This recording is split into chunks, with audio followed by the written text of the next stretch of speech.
Our project is on using GEOMOD to find geographic gradients where iNaturalist reports Oriental bittersweet. Landscape level change occurs worldwide at a variety of scales. While land change modeling often focuses on land use and land cover change, landscape level change also takes on other forms, such as invasive species spread.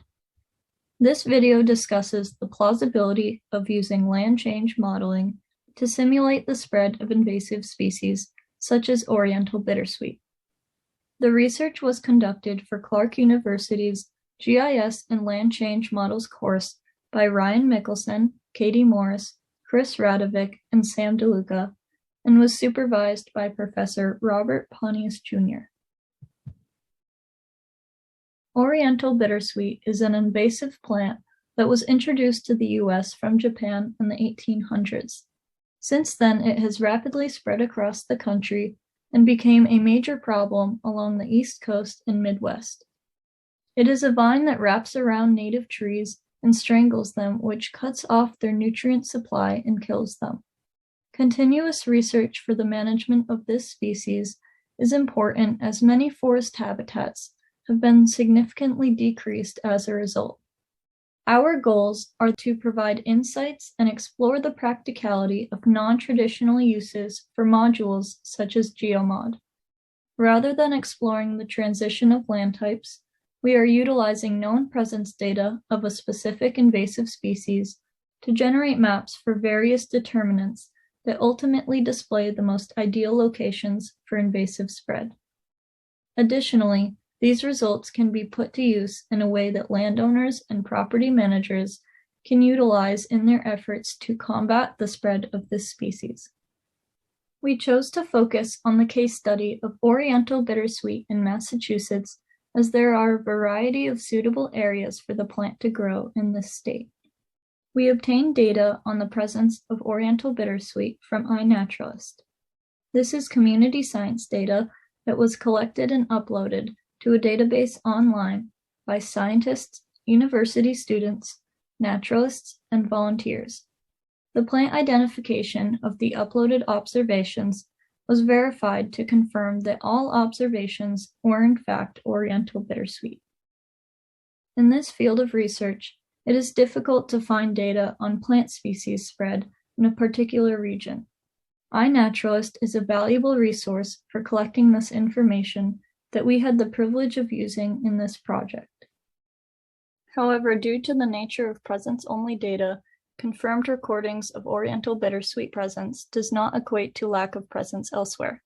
In the locations where Oriental bittersweet is not present, we cannot know if there is no Oriental bittersweet there, or if that area was simply not visited by any volunteers. This is a common limitation of presence-only data. This limits our ability to predict the quantity of change and the future allocation of the plant. However, we can use land change modeling to produce suitability maps that may provide us with information about the locations most hospitable for Oriental bittersweet. For this project, we explored using GEOMOD to simulate invasive species spread. GEOMOD is a module within the TerraSet software that is typically used to model land use or land cover change, such as the transition from non-built to built over time. You can find more information about GEOMOD on the Clark University GIS YouTube channel.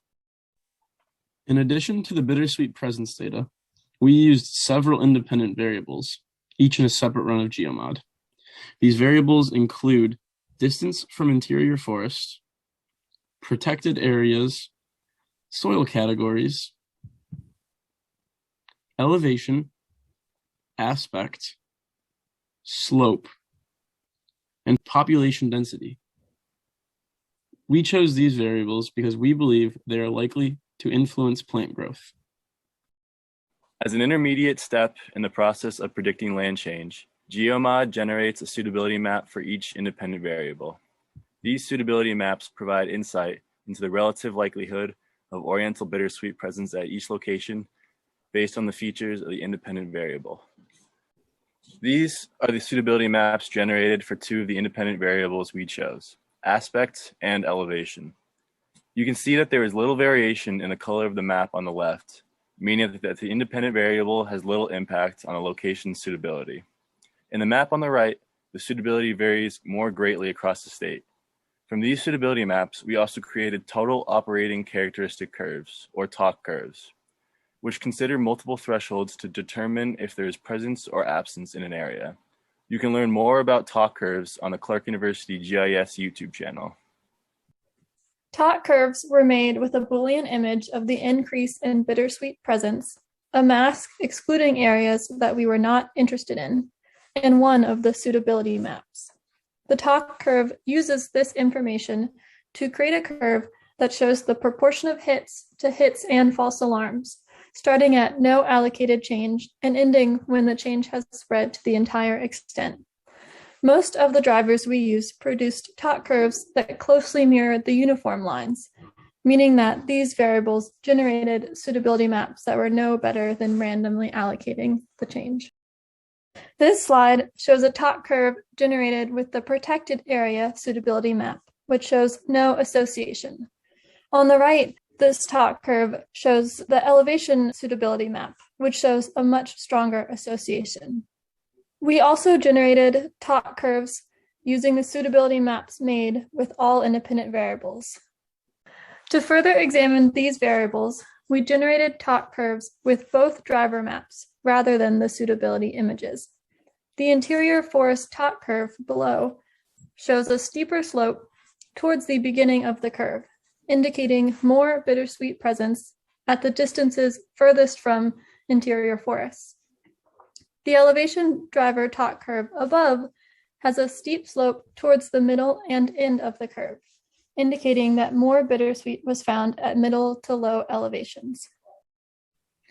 Our suitability maps do show that some areas are more suitable for bittersweet than others. However, they also reflect population density in Massachusetts. On the left is the TOC curve we generated for population density. This TOC curve shows us that there is more bittersweet present at densely populated areas because the slope of the line is steep towards the beginning, which represents high density areas. It is unclear whether this is due to more people living in or visiting these areas to log their observations into iNaturalist, or because the bittersweet species thrives in human-populated environments due to it being a popular ornamental plant. This is a limitation of the type of data available, since there is little comprehensive data on invasive plant species spread, such as oriental bittersweet. But resources such as iNaturalist bridge this gap and provide useful data to the public and greatly assist projects such as this one. Community science and presence-only data does have its limitations, but GEOMOD can be used effectively to model invasive species spread using the process outlined in this video. Thank you for watching our video on using GEOMOD to find geographic gradients where iNaturalist reports oriental bittersweet. For further research, you can use the iNaturalist app using the link shown above. Please contact either Ryan Mickelson or Sam DeLuca with any further questions about this research.